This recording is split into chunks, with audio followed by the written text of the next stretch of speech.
Mr. Chancellor, honored guests, Patrick, thank you so much for that very kind introduction. I was just saying to Patrick a minute ago, I don't know where you got all that material, but that is just taking me down through memory lane, so thank you again. I'm extremely humbled and grateful to receive this honor. I could not have earned it without the love and support of my beautiful wife, Barbara. For 31 years, she's made my life exciting and fulfilling and has been a true partner in everything we've accomplished. Our greatest accomplishment, of course, is our children.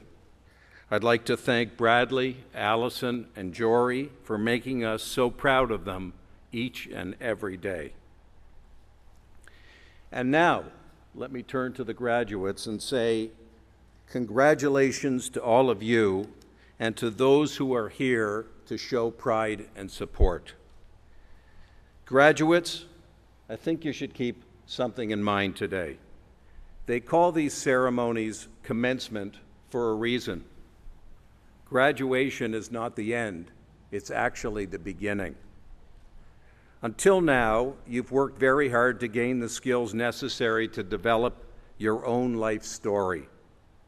Today, you begin to write it. But what kind of story will you write? I never make predictions, especially about the future, but I will say this. When it comes to the future, there's really only three types of people. Those who make things happen, those who let things happen, and those who ask what actually did happen. Regardless of the career you choose, you want to be the one who makes things happen. But how do you do that? Unfortunately, life doesn't come with a roadmap or instructions for success. Living life and building your career is not like putting together a table from IKEA. And things happen along the way to force you to change course, whether you like it or not. If you aspire to achieve all of your hopes and dreams, you must take charge of your life because no one else will. Today, I'd like to offer you 3 pieces of advice as you embark on life's journey. The first is, don't try harder, try smarter. Trying harder is not always the best solution to achieving success. Sometimes it's a big part of the problem. Some people try to solve the same problem by doing the same old thing over and over and over again, but all they really end up doing is letting things happen rather than making them happen. Trying smarter means stepping back. It means giving the problem a fresh look. It means trying a new approach. Trying smarter also means always being open-minded to the possibilities.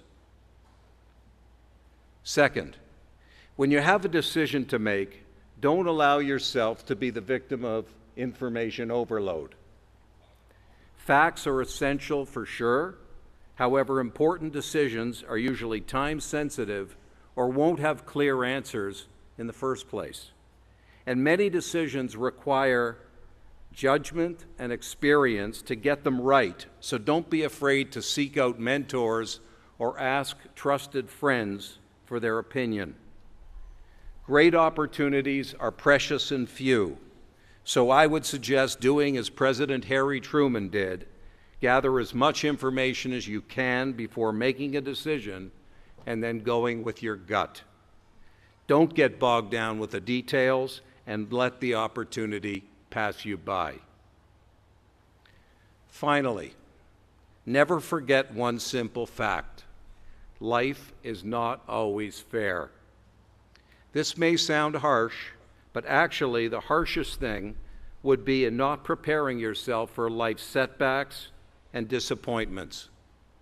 I personally have had so many lucky breaks, starting off with wonderful parents who have unfortunately passed on, warm and loving siblings, and close friends and relatives.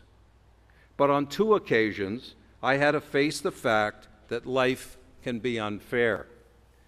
The first time, I was in my late 30s with a young family and a great career.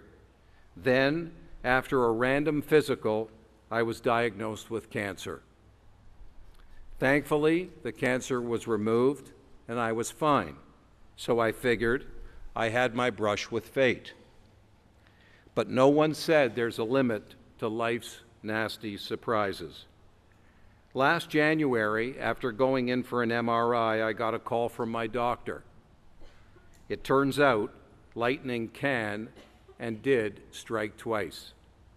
This time, I had a brain tumor. Life truly was not fair. But when life throws you a curveball, there's no point in complaining about it. Instead, I told myself, I won't let this get me down. I have too much to live for and too much living left to do. It wasn't easy.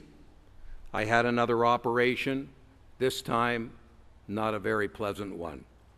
I have some hearing loss as a result, but otherwise I feel better today than at any other time in my life. In life, there's no way of knowing what the future holds. What you can't count on, though, is how you decide to deal with its opportunities and its challenges. So, graduates, you now have all the tools necessary to write one hell of a life story. Or, as the late, great Steve Jobs put it, to put a ding in the universe. I hope my thoughts today will help you do just that, put a ding in the universe. Congratulations again, and best wishes to everyone.